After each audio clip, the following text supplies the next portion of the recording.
Today we're talking about assessment.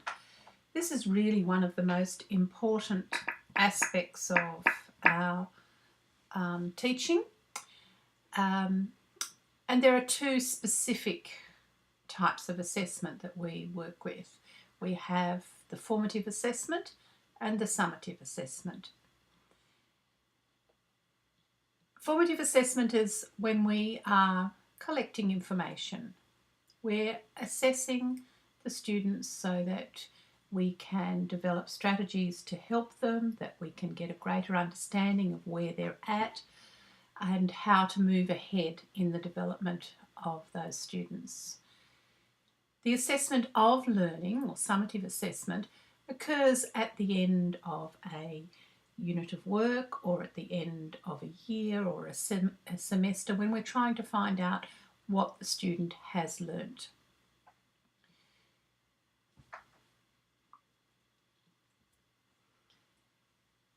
There's no two ways about it. Assessment is an essential and an integrated part of teaching and learning.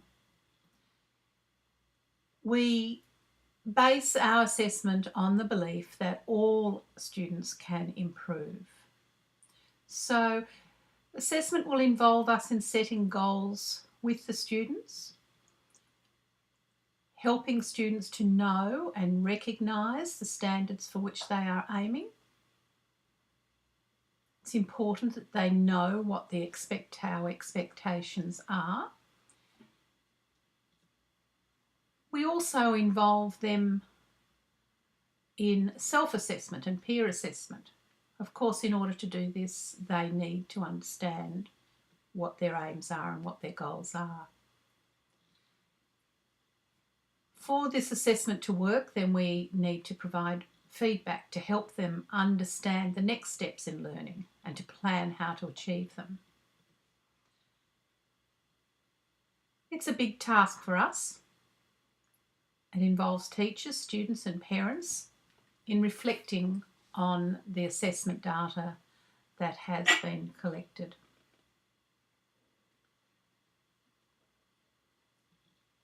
We must clearly express for the student the goals of the learning activity. Of course, we need to understand the goals of the learning activity. We develop our activities based on the outcomes and the indicators of learning that we've set. And that is what we are assessing, whether the student has actually achieved those indicators.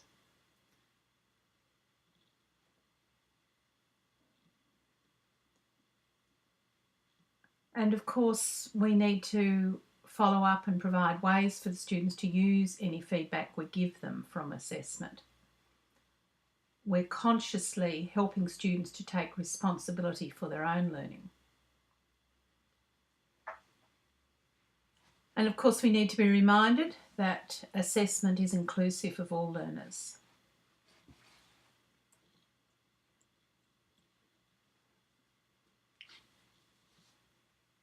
All teachers, all schools will have an assessment program. In a unit of work or a teaching program, the outcomes will be identified, the outcomes that we are addressing in that particular unit of work. And from those outcomes, we decide on the evidence of learning that will be required. That is, how the students will demonstrate this in relation to the outcomes and how this evidence will be gathered and recorded. Those decisions are made when we are planning the unit of work or the teaching program. So once we have decided on the syllabus content and identified those outcomes, then we plan the learning experiences and the instruction and identify the assessment for learning strategies that will provide the evidence of learning. When you plan each of your lessons, you have your outcome, then you develop your indicators of learning that are going to show how that outcome has been achieved. And From those, you will have an assessment strategy. How will you know? Through the assessment program, we also provide opportunities to reflect on student progress, and we should be modifying future learning experiences accordingly. Now, this semester we are talking about stage 5 learning, or we have been talking about stage 4, we're now talking about stage 5, and there's some specific things we need to think about with our stage 5 learning. The procedures for ensuring that separate class groups in the same course are dealt with equitably. If you've got 3 classes running at different times in the one subject area, then we need to have a clear assessment program that's going to ensure that all of those students are assessed in an equitable way and for the same outcomes and indicators of learning. That assessment program also must meet the school's policy on administration of activities or tasks. So when you are deciding on your assessment program, you need to speak to your subject coordinator and other people within the school and understand the school procedures. Of course, we want to have evidence to support any of our judgments. Those records could be based on our observations or on student performance on specific assessment activities.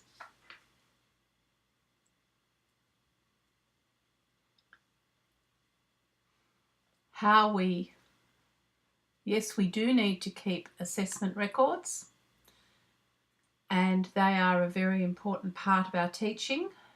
It's very time consuming and sometimes tends to get us down.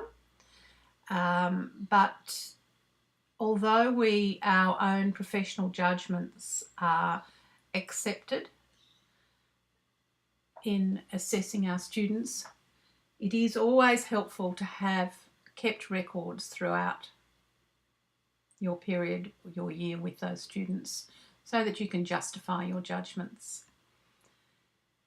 You can't, for example, observe all of your students in every lesson on a specific task. If you're observing perhaps a behaviour like the ability to keep on task or cooperative behaviour, you might decide to focus on 5 students in one lesson and another 5 the next, and just keep a little running chart to tell you what you've observed with those particular students in that lesson until you get through your whole class.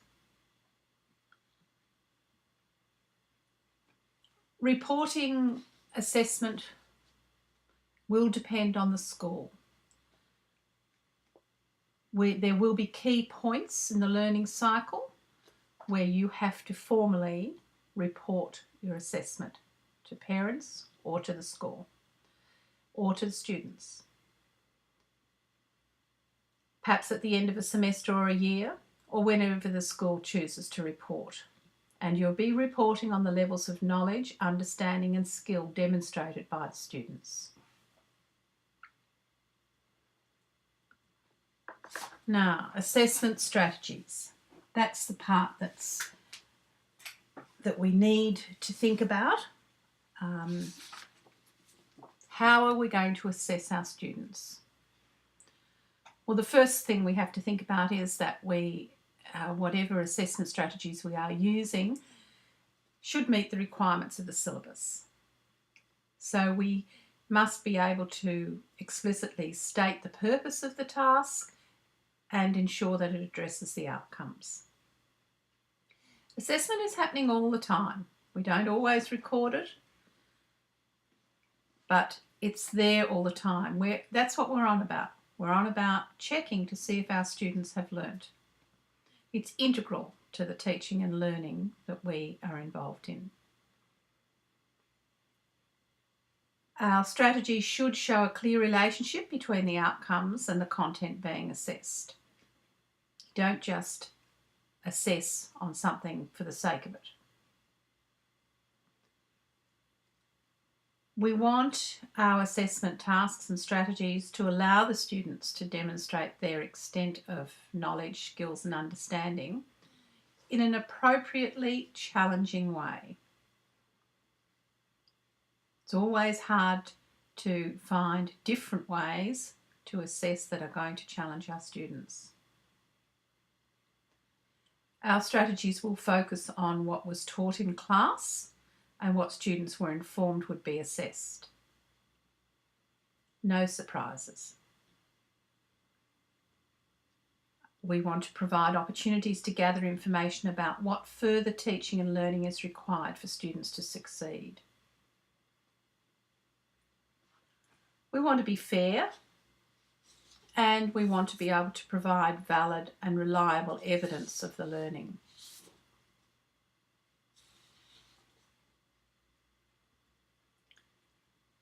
So here we go. What sort of activities? They should provide opportunities for all students whilst encouraging higher order thinking, depth of knowledge and understanding. We want to use a range of methods or approaches and provide for a variety of ways in which students can learn. We already know that students all learn in different ways, so we want to provide the opportunity for every student to show what they have achieved. So we need to accept a range of student responses.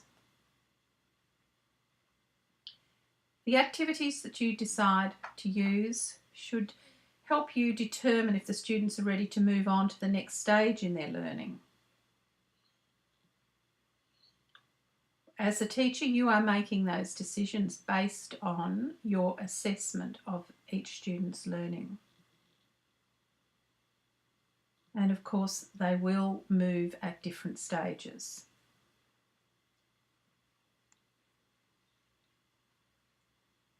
One of the key things with our assessment, one of the best things, is if we can provide activities that will enable students to demonstrate their knowledge, skills and understanding, but also show how they can apply them to new situations.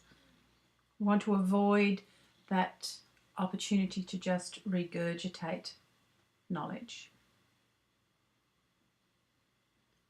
All the time we need to be conscious that our assessment activities will connect naturally with what has been taught and help the students to make their own connections with concepts they've previously learned. That connective learning is very important. Now we can address a range of outcomes in one activity or task, and that makes it more time efficient and manageable for us. But it takes time to design a task that's going to do that.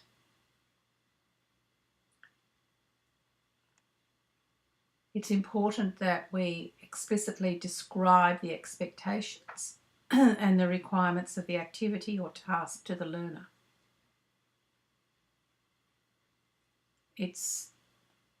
That again takes thought and time.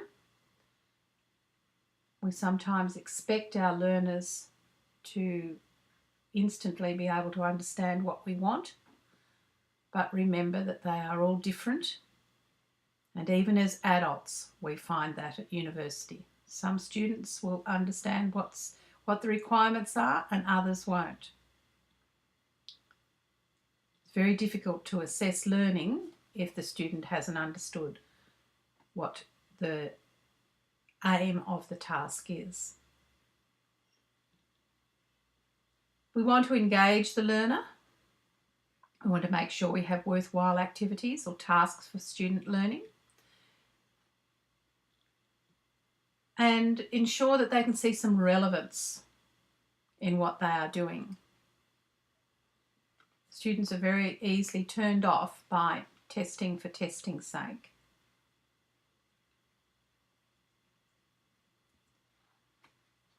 Now, examples of things that we can do. Anecdotal records. So that they are an objective narrative record of student performance, or their strengths or their needs or progress, or perhaps about negative, positive behaviour. So you'll just make little notes. Authentic tasks, activities that are genuine and purposeful. They can include real-life shopping tasks, measuring an oval, designing a home, building a bridge or a tower, writing about significant issues. Maintaining relevance is important. Checklists, scales or charts. They're very good to identify and record students' achievement. And you can use rubric levels or a letter grade or a numeric value, or simply by acceptable or unacceptable or pass-fail. Conferences. Meetings between students, parents and teachers, and others where progress is checked and goals for growth are established and agreed upon. There is usually a formal time when you will meet with parents to discuss the student's progress, and in most schools the student is encouraged to come to that meeting as well. There may be other time where you will just have individual conferences with the student, but it's always good if you can involve the parent as well and develop those home-school relationships. Contracts. You can have agreements or goals, and they can be verbal or written, set by the teacher or by the parents and the student. These are often used in behaviour management situations.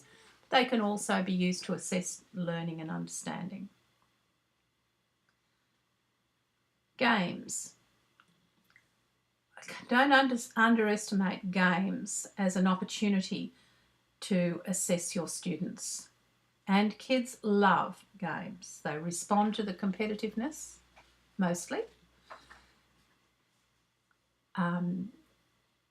In that category of games, we would include things like simulations, and of course with the developments in technology today, there are lots of simulations available online where you can actually involve the students in their learning and receive feedback as to what they were able to do and what they couldn't do.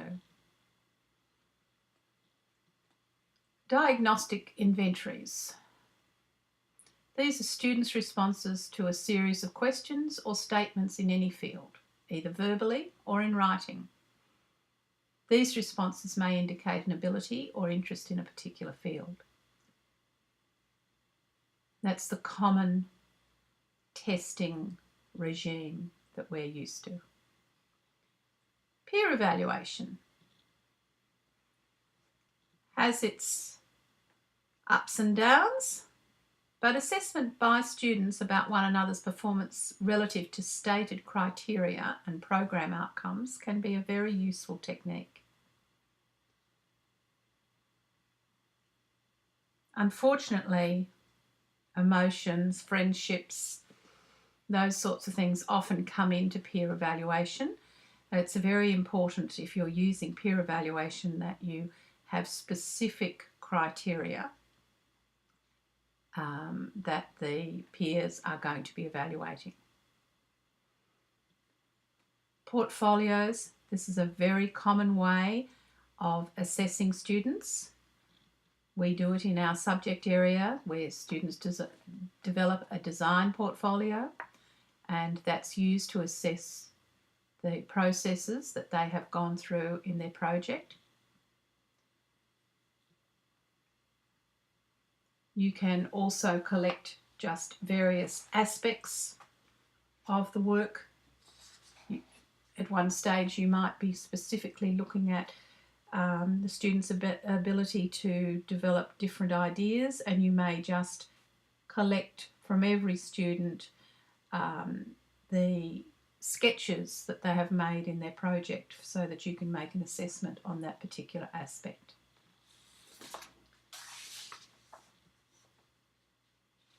Rubrics. Well, you all know rubrics because I use rubrics. A set of guidelines for measuring achievement. Rubrics should state the learning outcomes with clear performance criteria and a rating scale or checklist. And if you are using rubrics with your students, it means that you can give them the rubric prior to them completing the assessment task, and they know what the expectations are. Self-evaluation. It's really good to teach your students to evaluate themselves, to reflect on their learning. I often say to you that we want the kids to know how they learn best. I want you to know how you learn best. And I hope that you reflect on your own achievements.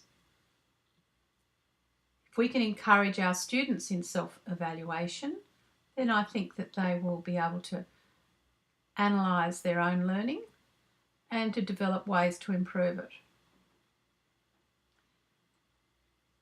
Simulations, referring here to the use of problem solving, decision making and role-playing tasks. Involve kids in different sorts of tasks. Journals, personal records, responses to activities, experiences, strengths, interests and needs. A good strategy. I used to get my Year 7s to write a reflection each week in a journal to show the progress through their project. Student profiles often contain just data about the student. You can keep student profiles for each of your students that give you information about those students and what extracurricular activities they're involved in, what their interests are, perhaps any home issues. But into those profiles you could also put some work samples, and that will help you with the assessment process. Student-led conferences. It's an interesting idea and it's one that I haven't tried, but I think it could work well. This is where the student plans, implements, conducts and evaluates a conference regarding their learning achievements. The purpose of the conference is to provide a forum in which students can talk about their schoolwork with parents, carers and demonstrate their growth towards being self-directed lifelong learners. So they will be leading the conference and telling us how they have achieved and what they have achieved. Worth a try.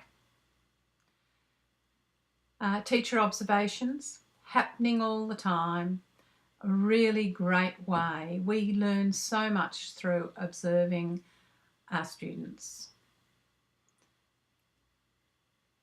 Try and make regular formal time to use that strategy, to observe something specific and document the results of those observations.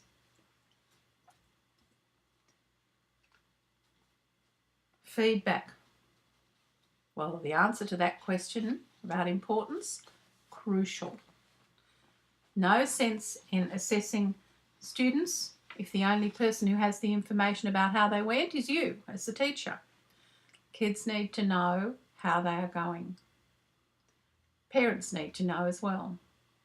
There's nothing worse as a parent than getting a shock at the end of the year, being told that your child has not achieved what they are expected to achieve in the year. And you should be involved in anything like that and know about it throughout the year so that we can work to improve things for them. That feedback we give, we want to try and ensure that it's relevant to the learner. So in that feedback, we should focus on the activity or the task and what was expected. We want to be constructive, want to provide meaningful information to the students about their learning. It is important to correct misunderstandings, but at the same time, ensure that we identify and reinforce students' strengths. Always try and find something positive to say about a student. If they're not achieving as they should be, we need to state clearly how they can improve. What do you want them to do in order to improve their learning? And you can follow that up. Involve the students. Give them an active role in their learning. Feedback is often in the form of an oral discussion. It might be with the whole class or with a group or with individual students. And I always find this is good. Usually after an assessment task, you'll find that there are some common things that have been done across the whole class or with the majority of the members of the class. And so you can talk about those issues as a whole group rather than single out individuals. Now, writing annotations is an excellent way to provide feedback. It is very time consuming, and if you have a lot of assessment tasks happening, it's hard to do it justice every time. But it's really worthwhile. And another way to provide feedback is to give examples of good responses. Then a student can see that their response hasn't met the standards that others have. And of course, feedback through peer evaluation and self-evaluation is another consideration. Now, of course, we want to always demonstrate best practice in our classroom. To do that, we have to have a clear understanding that the purpose of assessment is for students to develop and improve in their learning, and for teachers to plan and teach effectively. So it's all about improving the students' learning and us planning and teaching effectively.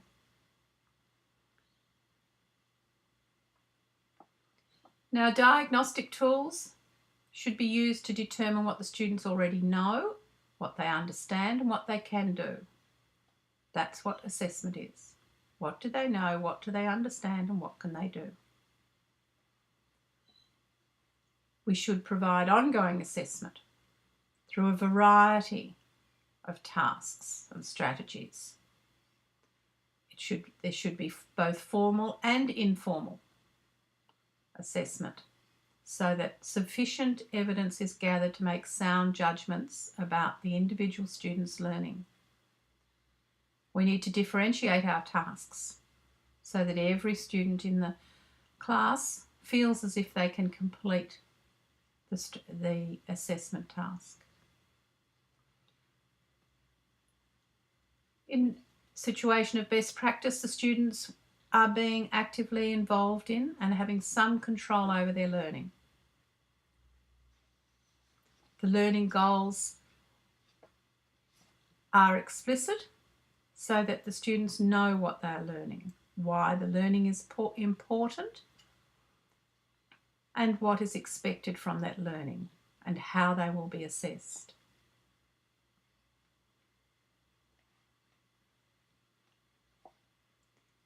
Sometimes you will have assessment tasks that are differentiated through offering quality choices of ways for students to demonstrate knowledge, understandings and skills, of course. So you might offer choice.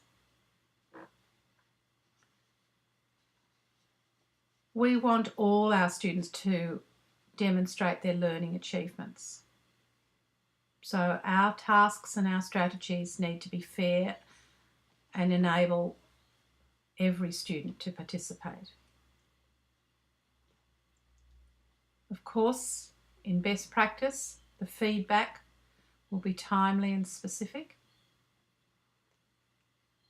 It plays a very important part of your assessment program.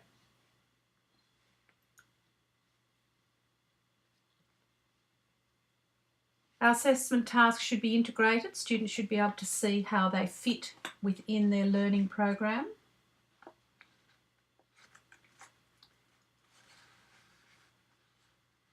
And authentic assessment tasks are what we aim for, that align with the ways such knowledge and skills would be used in the real world. We try and give examples of the real world when we are doing our assessment tasks. So there's a lot to think about, but it's a very important aspect of our teaching and one that you have to consider in every lesson that you plan. As you know, in your lesson plans, that when you use the ACU template, you have a very definite relationship between the outcome, between the indicators of learning, and then your assessment strategies. And those strategies are the ones that are going to show you that the students have achieved those indicators.